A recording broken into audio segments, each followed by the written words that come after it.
welcome to the Choice Recovery Path Life and Recovery Podcast, a conversational topic podcast about anything going on in life and recovery. My name is Mark, and today we have Andrea, who's with us, and Elise, Hi. who's here every day, and her lovely way of saying hello to the world. So, obviously bringing up things that are applicable in people's life and what's going on in the moment. So, Andrew, we were just talking a moment ago. What's going on in your world? Just a little bit of everything. It's the holiday season, which is always exciting and complicated and emotional.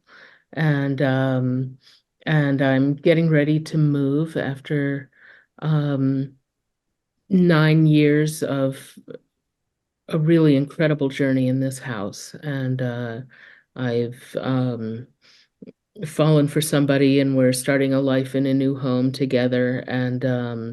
And so I'm spending my holidays packing, and that's a little surprising. And Well, we've been talking before this conversation about the challenge of making choices between good things instead of having to make choices between terrible options or trying to find the path to survival all the time, and what it takes to make decisions for ourselves that are about moving from something that's good and comfortable to something that's better. How do we um, level up without feeling like we're uh, being ungrateful or stepping away from the safety that we've worked so hard to build? So yeah. that's the big thing that's going on right now. Okay. So dealing with the holidays, which is always complex in itself for a lot of different people. Moving through. I mean, it sounds like to me a piece of comfort zone that's, and congratulations on your new love affair you have going on in your life, might be the best way to say that. Um, and then the move to the change of a new communal living space, which, is a whole thing unto itself, Mhm. and all the pieces of that. So to hit pause on that idea, Lisa, what's going on with you? Um, yes, I agree. The holidays, well, they're just weird. Um, they and never go according to plan, or the plan I have in my head, I guess. And seem to get increasingly weirder the older I get. Um, and I also feel like there are layers of leveling up that are have gone on in my life. One big one for me has to do with also has to do with love, but in kind of the way that I um in doing something different than what I have before. So working a program on, treating my issues with love uh, as an addiction and recovery from that, and how to navigate love in healthy ways, which means for me at this moment in time, not dating or doing any strategizing or flirting or anything in that realm. And so and that's kind of the next, I guess, the next level for me that I've chosen to work You on. guys brought up a lot. There's a lot of what we're talking about. So you both brought up leveling up. Curious what that, Andy, you were talking about, making change not out of catastrophe or out of what a normal addict would do is just, oh my, I just blew the shit out of my life. So how do I pick up the pieces, but more making meaningful change that's significant because I'm actually doing things that are positive and healthy and moving in a different direction. At least you talk to somebody similar is dealing, dealing with the other. I mean, great, we've dealt with the addiction piece, but now the other sides that you were talking about is how that affects my behaviors and what I'm doing and how I can make more effective decisions moving forward. Andy, what is it? Uh,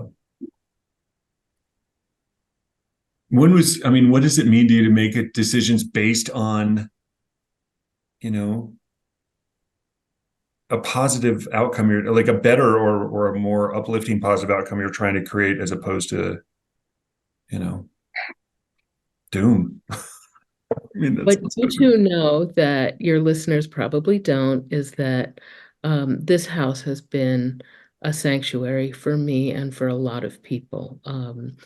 We moved here when I moved here, I was married. Well, I was partnered. We married later. But I'd been partnered for many, many years with somebody who was very ill. And we came here in an emergency and to this house. And it was a blessing that we found it. And the space became a haven. My husband was in hospice for a very long time, and we had a meeting here, and a lot of people got clean in this house.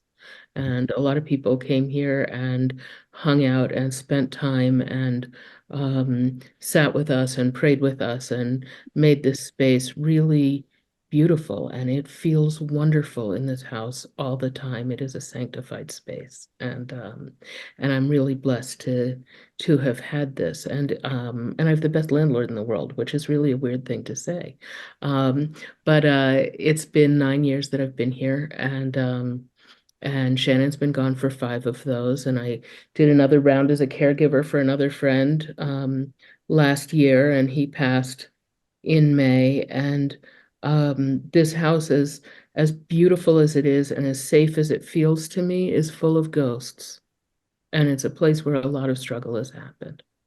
And being willing to leave a space that feels this safe is terrifying, but it also feels like there's a kind of growth that happens. There's a kind of growth that happens when we sit still, right? And like, I think it's the 10th step that says the first thing we do is stop, right? And just being able to stop, get off the hamster wheel, stop running, stop the repetitive behaviors, whatever they are, and be present with ourselves and be present with our higher power and make room for something to change is a particular kind of challenge for us and really important in the process. And then there comes a point when we have to stop stopping and it's time to act. yeah. I mean, And it's so I was listening to you and it reminded me like of like my actual addiction, like how comfortable I was in it. That was terrible. And there was a bunch of things. It was really hard to make a change because I was so comfortable in it, that it was like the misery I knew is better than the mystery of the unknown. And, and you've talked, I mean, I know your house as I know you, and the transition through, how oftentimes it feels like, like we're so hardwired to be wary of the unknown Mhm. because, back in, you look back as when we were cavemen wandering around, you didn't know what the rustle in the bushes was. Rawr, saber-tooth tiger jumps out, you're done. And we're pretty hardwired to be wary of the unknown. But the more things I'm finding in my own recovery is that the unknown is actually pretty amazing. And it's pretty glorious to take this new stride and to take a leap and a risk that you may not know the outcome to. Absolutely. And for a lot of us, the more trauma we've struggled with, the more trauma we've been through, the harder it is for us to change, and the more important it is for us to change. And so, even though we might look really radical in some ways, and our lives might look really unconventional, we're actually really conservative in the ways that we approach making change in our lives. And so we create very small boxes for ourselves and mistake safety for freedom a lot of the time. And I think it's one of the places where people get stale in their recovery and feel like there's nothing left in recovery for them is when we create a box that's too small, we outgrow it and we're uncomfortable, but we don't know that we can leave that without setting it on fire. Yeah, totally.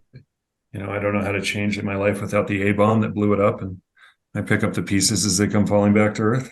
Hmm. that it doesn't have to be that way. I mean, I guess I always forget that I know most of our guests, but a little context. How long have you been working in recovery? I've been clean since 1985, so it's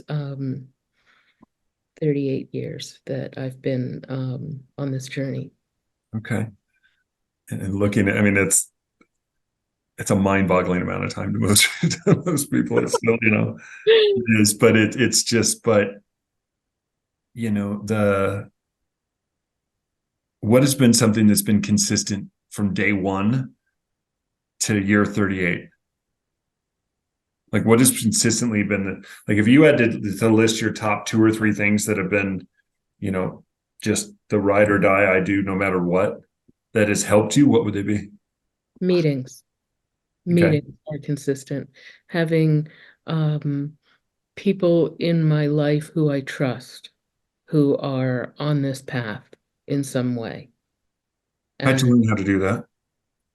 um, I learned to do that in meetings. I didn't go to treatment. I'm not a treatment baby. I stumbled into the rooms on a date, and what I found was something um much bigger than I imagined was available. I found um a sanctuary. I found hope. I found the cool kids from the scene that I had left. Like, where did everybody go? They were all in the rooms. And um and I learned very slowly to reach out to people. And it started with going to meetings all the time and going out after meetings all the time and staying out way past my bedtime with people I sort of knew and feeling like I was welcome and like there was space for me. And what I learned early on when I didn't know, I was really shy and I was really emo, and I had a sponsor who said that I needed to call people every day, and I said, what do I say? And she said, maybe start with, how are you?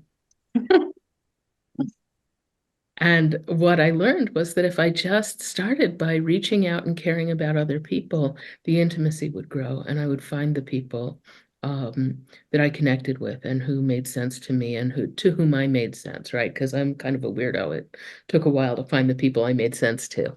And and I did that by reaching out and meeting people and then meeting their people and finding out where, if I met somebody who was halfway cool, I'd ask them what their favorite meeting was and I'd go there.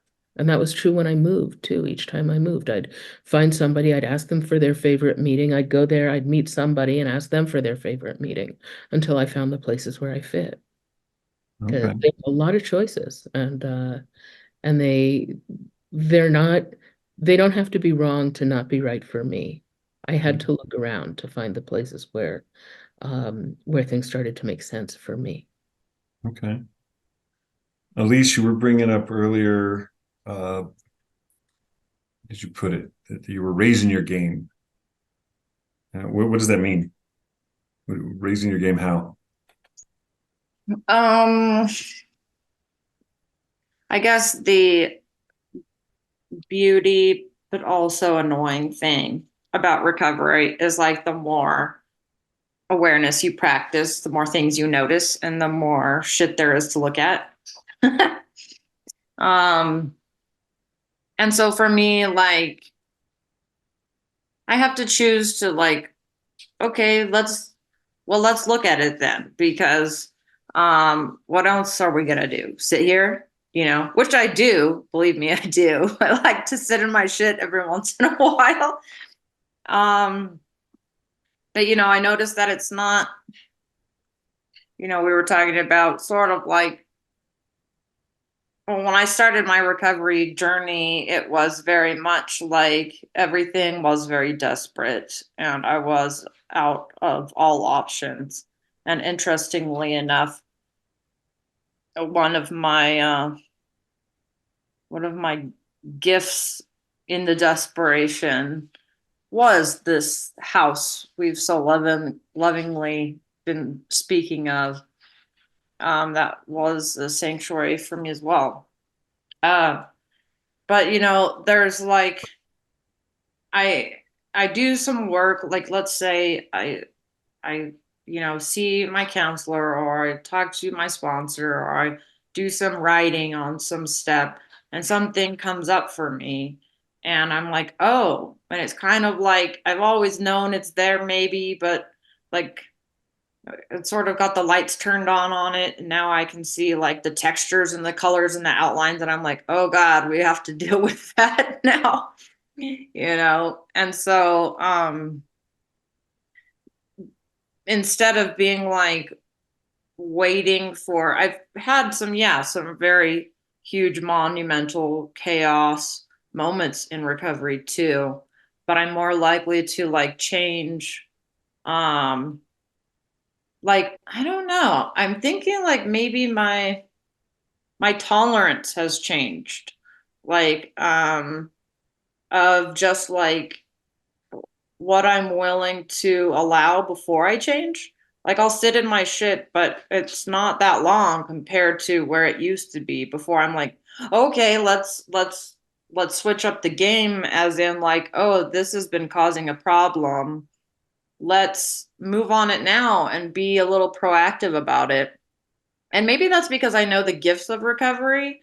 Like I got to that desperate place, I did a lot of work, and I saw how beneficial it was. And so now when things become painful or more things open up, I'm like, oh yeah, I want to do the work on that, because I know like it will take me to a better place than I am now, and that will continue like that. And knowing that, I'm listening to both you guys, and it's like there's the recovery. It's not like it's a destination you get. It's this constant, ever evolving cycle. I mean, I would, Andrew, probably at 38 years, you're probably still putting in, it's changed, but it's a lot.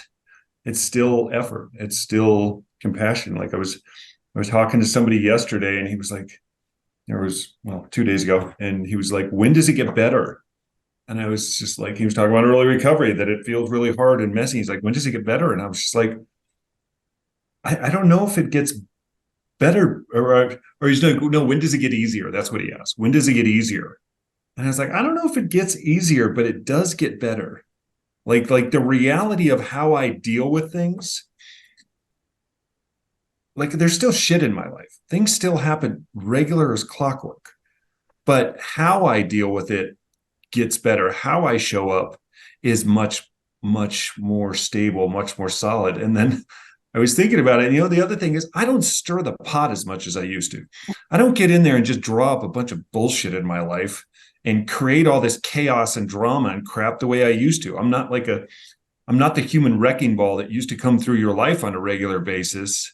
And just by not, when I use everything I do is in service of that, from the people I hang out with, to the places I go to, the things I do or don't do, the jobs I have or can't keep, everything I do that's in service of my addiction, the hustle, the kiddies that walk into our life, the, all of the, all of the unexpected things that show up out of nowhere.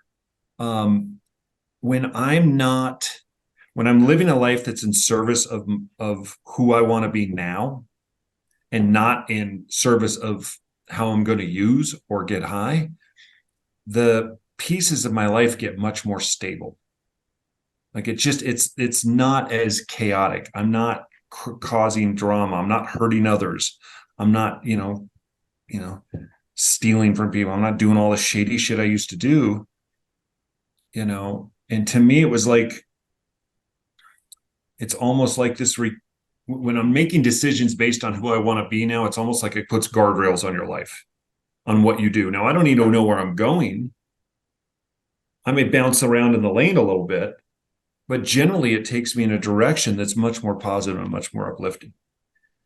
Hmm. Absolutely. And also, once you've been here for a while, you know you can survive stuff clean, Hmm. right? Yeah. You don't, when we're new, I think we really underrate the difficulty of being new, um, because you're trying this new way of life with absolutely no evidence that it will work. Mm-hmm. And so we're obliged to go on blind faith. And when we've been here for a minute, like the experiences that we've had allow us um, the luxury of experience. So I've definitely been through some bonus rounds clean where like shit got bad.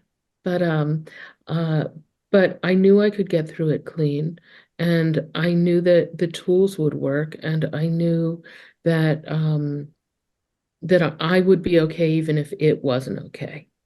And at this point, coming out the other side of I had a boyfriend when I was pretty new who he had a ton of clean time comparatively, and he used to say the great thing about having time is that you can have a bad year or five and it's going to be okay.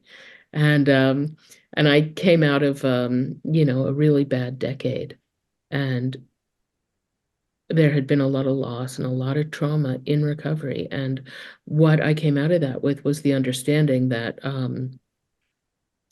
I've been through my worst nightmares. Like there is nothing left for me to fear. I don't fear death.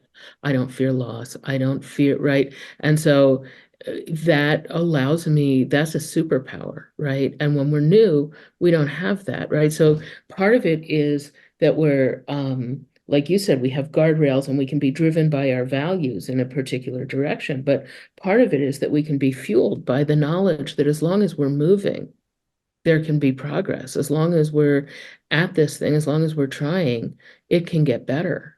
And we start to understand what better means. Because I think when I was new and I was asking people, when does it get better? When does it get easier? I didn't know what either of those things would be. I was Yeah. just trying to imagine what it would be like outside of the chaos and the turmoil. And it was purely coloring book versions. Yeah. Go for it, Elise. What were you going to say? No, I feel that way. I'm like, when is it going to get better? In my head, I'm like, like sunning on a tropical island in like Barbie's mansion or something, but like what like better and easier for me actually is just like being able to like deal with what is like more I don't know if I want to go with gracefully, but more like uh you know yeah, that I guess that I know like this moment is enough. Yeah. And looking at, I mean, it's easier with a little bit of time to look at. Like when I met somebody like you, Andy, that when I was brand new, it was literally inconceivable how you got to that stage of the game. Shit, somebody with like 6 months was inconceivable how you got to that stage of the game. But I do remember looking at somebody who had like 2 weeks or 30 days where they hadn't used, and I'm like, really? Like the whole time, like nights and the weekend and everything, like there was no alternative to that. But it gave me something to aspire for, and that principle still applies to, that willingness to continue to put in the work, that willingness to continue to try to seek out, that we have a tool in the book called raising the bar. And it's a lot like this, where, I mean, raising the bar, like the high bar, the thing you jump over. And the short version of this tool is like when I started out in early recovery, a really high bar was just staying clean and not picking up.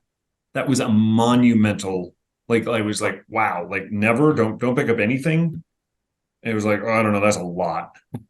But over, the first weeks and or months, that got easier. And the reality is it's almost like the bar got lower. And it's not that the bar gets lower, but you grow as an individual. Like we all grow as an individual. So the bar is lower. But then it's up to me to do the next higher thing is raise the bar for myself and to come in and like, all right, so now that I'm staying clean and I'm not picking up, what's the next higher thing I can do? And I raise it up and be like, all right, I'm going to get involved in meetings, or I'm going to get a sponsor. I'm going to, get a home group. I'm going to get whatever's next for me. And so once I'm, staying clean and not picking up, and once I started going to meetings, and you guys were just a bunch of weirdos, and I got over that whole piece and then started to get more involved, over time, that bar got lower and you weren't so scary and things got better. And my home group made easier, and being of service was actually something I enjoyed. And then it was like, all right, what's next? So now that I'm staying clean and I'm going to meetings, I got a home group and I got a sponsor and I'm doing the right things. What's next? Maybe I can get a job that I can keep.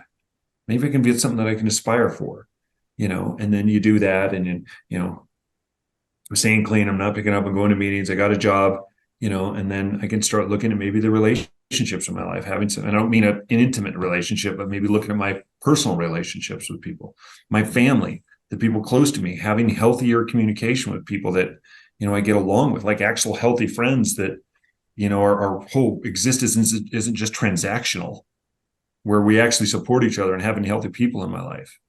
And then if you keep doing that, now I'm staying clean and I'm going to meetings, I got a job and I have healthy people in my life, then like what's next? I don't know. Your physical wellness was something that was important for me, and then you keep working towards that and then doing something with purpose. But it's just what I like about this idea is it's never ending. There's no plateau. You can continually raise the bar in your own life. Because what I saw is a lot of people come in and they start doing all this stuff, and recovery is really great. And then you get all the benefits of your recovery.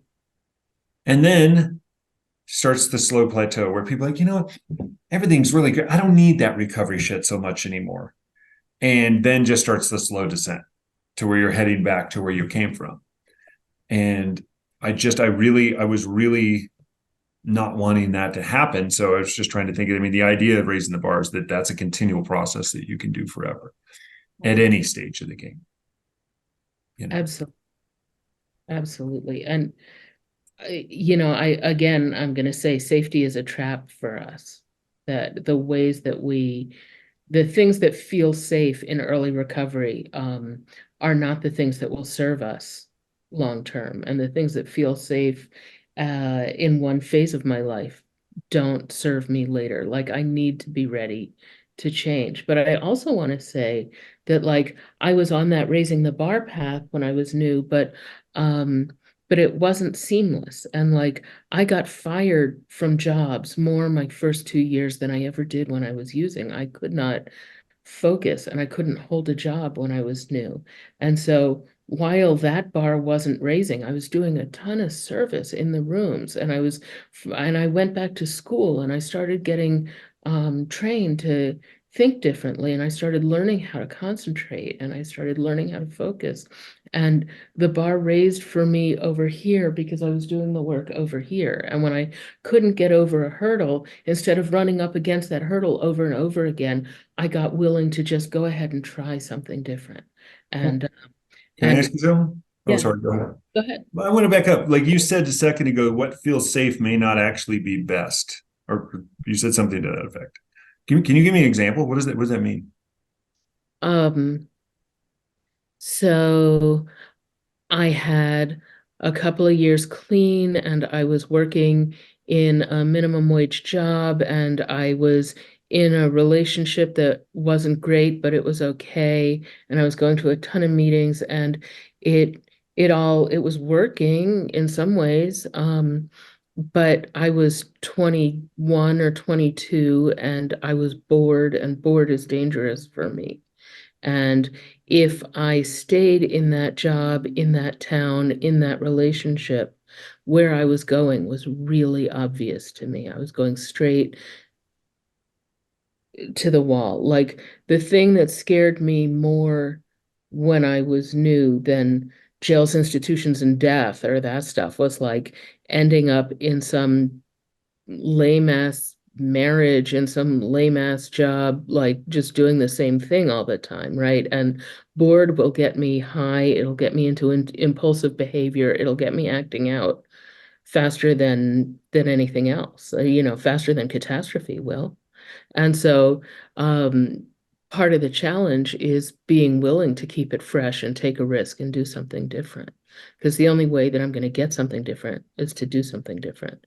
In the rooms, people talk a lot about the insanity of doing the same thing and expecting different results, right?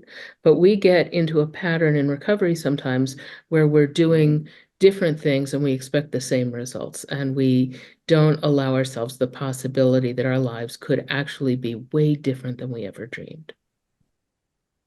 Well, it's been, the difference of dealing with trying to go through like the topics we brought up. We're here at 3 days after Christmas now, and what does that look like? I mean, we started applying these last ideas to creating a new experience. Like, did everybody here has had a bad experience with the holidays at one point or another? Yeah. I mean, like I spent a lot of them locked up.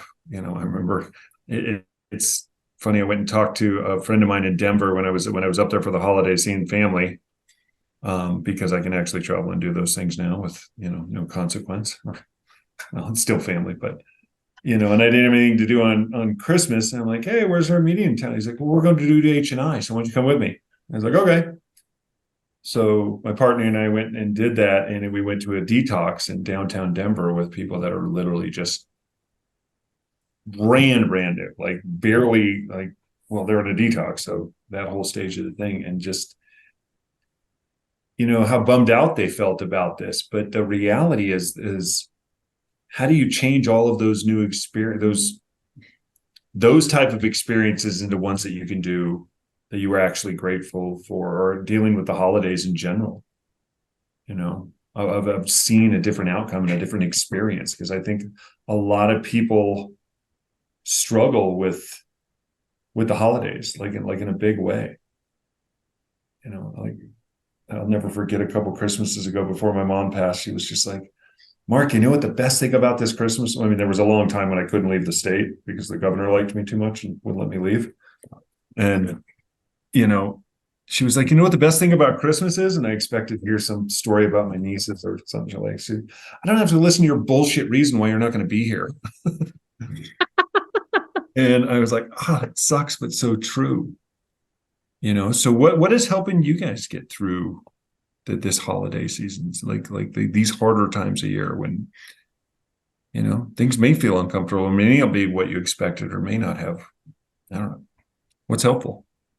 The holidays are always gnarly for me. And I learned early to do service, to be of service, to give back in some way. And um, I started doing Thanksgiving in the fellowship. And when things moved home, I started doing a big Thanksgiving here because it would keep me busy and active. And it's still Christmas Eve is still like that's my Achilles heel. And Why, if you don't mind my asking, why is it gnarly? the holidays are always blue for me. I think because it's a time when I really feel the people that I've lost. I miss people, and I miss the place I grew up in, and I miss some ideas of home that maybe I've never had, but I imagine what Christmas is supposed to be, and I don't have that, and I've never had that, right? And I have these ideas about what it's supposed to be, and it just never adds up. And I can stay busy through most of the season, and somehow Christmas Eve, I always step on an emotional rake. Like something happens and that's the time. And so I have a plan in place. We have marathon meetings here, and I go to the marathon when it opens. I went to the marathon when it opened, and sure enough, I stepped on the rake. Like there was somebody there I really needed to not see. And so I went into the kitchen and I started cutting up fruit and making the food look nice. I started being of service, and I stayed for a meeting, and it was awkward, and somebody texted me and said, "Hey, I'm in pain and we're going to dinner." And we went to dinner, and I gave myself some time. I allowed myself a couple hours to drive around and look at the lights and be sad. Right. And then I go back to the meeting. And then I go back to the people. And I had a plan for Christmas Day to stay busy. And I had a plan for Christmas night that I wouldn't be alone. And just knowing like, okay, Christmas Eve is I'm gonna carve out a little bit of space to go ahead and have my feelings. I don't have to hide from them, but then I can be around people and I can give back and I can be with people who are suffering more. Speaking in a detox on Christmas Eve is an amazing experience. Last time I did it, it was the adolescent facility, and holy cow, like I was so grateful. I was so glad to be there with those kids, and I was also so grateful that that wasn't where I was at anymore. And it reminded me. And so it's, the best way I know to get free of those hard feelings is to get out of myself. And the best way I know to do that is to help somebody who's suffering in whatever way. After Yeah. my husband died and I was in so much pain, we went out on Christmas and gave away his clothes in the alleys. I went out with a couple of friends and we drove around and found people who were cold and gave them mittens and gave them his coats and just like found a way to turn that into gratitude. Yeah, it's amazing how much it helps me when I feel like shit is get out of my way, go do something good for somebody else, for sure. Elise, how have you gotten? I mean, you mentioned the holidays being blah or yuck or grr or whatever adjective you'd like to attach to it. Yeah. What is it hard for you for one, and then how do you get through it in a way that's helpful, or what has been helpful? I like what's been said about kind of getting out of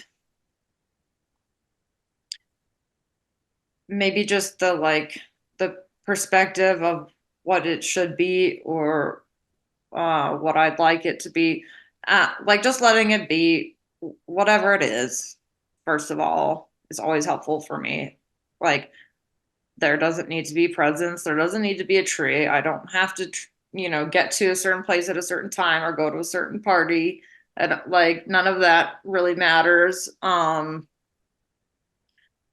yeah, and also like getting out of myself of, I'm no longer the person. Well, yeah, here's one of my things. Like, first time I went to jail was Thanksgiving Day, and my dad had to bail me out because I was on the way to see him in a totally different state. So I have a long history of, since that time, moving forward, of destroying everybody else's holidays along with mine. And and now I'm on the other end. I'm the one who provides like help and support, and everybody bitches to me about other people now and how unacceptable their behavior is, which I find really funny. um Ironic, isn't it? I'm being gifted gifts. I'm not stealing other people's money, like things like that. Changing my perspective toward that, which I also heard, from you guys were saying gratitude. Um, that's those are gratitude pieces too. And also for me and like my spirituality, this is not the new year at all for me. Like the new year will be like the end of March. And so for even though it's like this cultural holiday thing going around on all these commercials and stuff like that, for me, I'm like it was literally the shortest, coldest night of the week not that long ago. And to me, it means like chill out, rest, do less, be okay with it, eat more, sleep more. And when I'm like in touch with that and just like, oh, I don't have to be more productive. I don't have to buy everybody all this stuff. I don't have to, um, and like just try to tune into everything outside of me, like what's going on in nature, what's going on with animals, what's going on with the seasons, and just like being a part of it. That is a big thing for me too. Okay. Yeah, it's just reminded me of something that was helpful to me was when once again when I couldn't leave the state I was in because of well, basically legal system won't let me leave. But I was able to go out and do stuff. One thing when I spent a few years homeless, and what I missed was what the thing I wanted the most was just common dignity.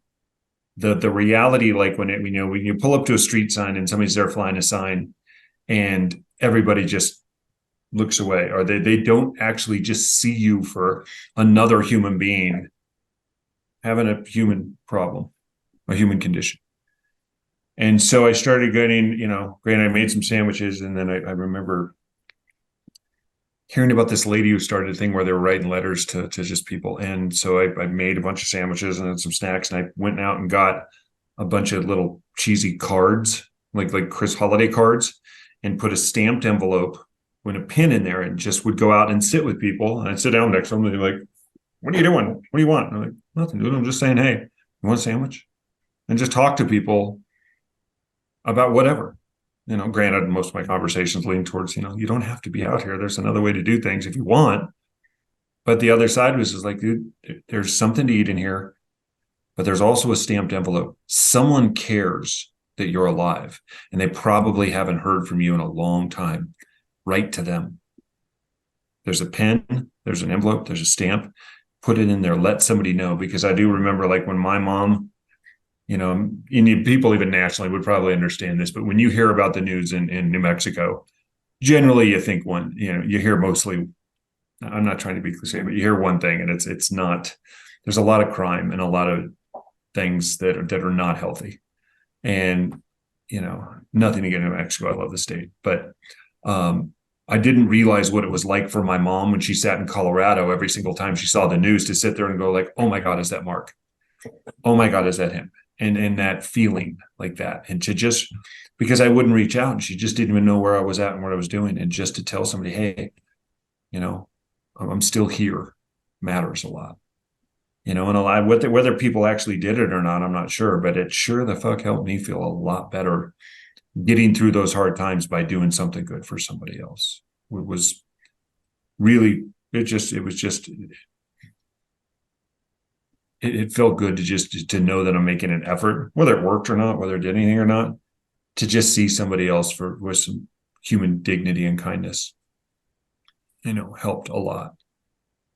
To not get stuck in the mud of my own experiences and stop breathing my own exhaust for a while, It sure does. And I remember when you were doing that with the cards, and it's like the darkest inside out kind of self-centeredness that we experience is the belief that we don't matter in the world, and that we're invisible, and that we don't touch people's lives. And I think one of the things that impressed me so much about that gesture was that it was a reminder that, like, that actually somebody does care. It was a reminder that there is somebody out there whose address you still know, right? And I think the cruelest lie we tell ourselves in our addiction is, I'm only hurting myself. Yeah. And Yeah, we yeah, all said that. yeah, What do you care? I'm only hurting me. I can't remember how many times I said. But the reality is, and I'm not saying this to make other people feel worse, but we do affect the people close to us. People do care. Someone gives a shit. That I know. right. And that, coming back to the beginning of the conversation, like, that's one of the things that we learn being here for a while, that makes a difference when things get hard, is like, even when things are really hard, I know I matter to people, and I need to hang in there for that reason, because people I love me, and Yeah. it would hurt for me to give up now. Yeah. And that becomes enough to get us through a day when we don't have a reason for ourselves. Mm-hmm. Yeah, it's super valuable. I mean, that's why meetings were so important to me. Because I was a point in my early recovery where not even my own mother would take my phone call. There was literally no one who would reach out. And I didn't know any of you guys, and you still felt weird, but I knew if I showed up there was this piece of connection that would happen, that didn't know you. I'd come in there late and I'd leave before I had the chance to, talk myself into some story, however you're not going to like me. But those moments in between where I could just kind of be a part of people that have a similar understanding of my experience and what I've gone through was unbelievably valuable. And if anyone is there sitting and thinking and feeling those things, try it 3 times. I always talk to people like, if you go to one meeting, doesn't mean give up on all meetings. If you don't like it, if you go to a meeting, you don't like it, treat it like your Connect when he was out. What that means is you didn't give up on using when he was out, did you? You kept going. You found another place till you found one that worked for you. And that's really important. So, well, I really appreciate what you guys had to say today. I want to ask you guys before we wrap this up, is what stood out to you today as something that gave you pause or gave you something to think about? Like what was something you took away from this that was important to you? Elise? Mm, I think the feelings that come with just being able to share in like similar experiences like this, it actually reminds me of sitting in that house and getting those same feelings, like 7 years ago. Um, and it's still like those feelings that keep me going of just like we have shared experience. My cup gets fed from today, the two of you, you know, and like that's enough. Yeah, I love that. Andy, was there anything that stood out to you today that was I think one of the things is there was so much, and this is such a nice conversation.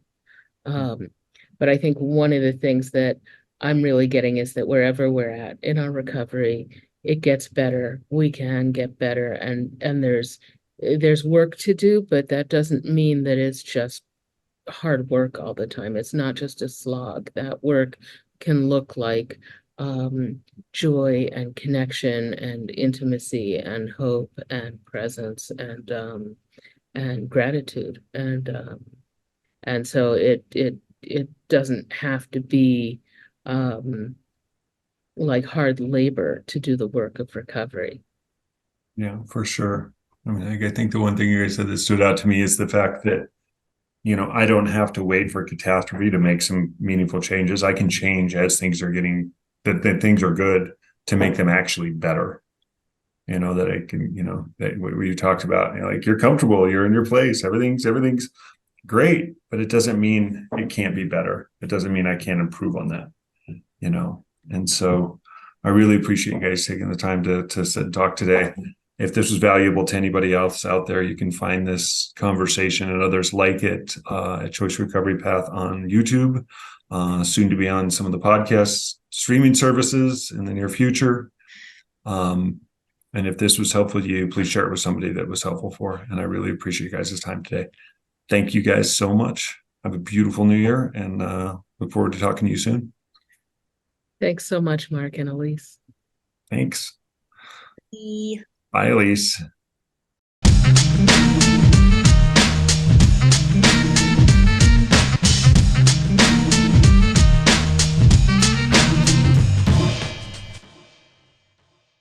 All information and other content supplied or communicated in or through this video is for general informational purposes only and does not or nor is intended to constitute legal or medical advice. Any viewer of this video should contact his or her own attorney, doctor, or other applicable advisor or practitioner to obtain legal, medical, or other applicable advice with respect to the accuracy, reliability, or potential application to such viewer of any matter discussed or portrayed in this video. Please do not act or refrain from acting in any way based on any information or content supplied or communicated in or through this video. The views expressed during this video are those of the individual presenters only and not those of Choice Recovery Path LLC or any of its customers, suppliers, or affiliates. Any liability with respect to actions taken or not taken by any viewer based on any information or content supplied or communicated in or through such video is hereby expressly disclaimed. All such information or content is expressly provided as is and free of any representation or warranty of any kind.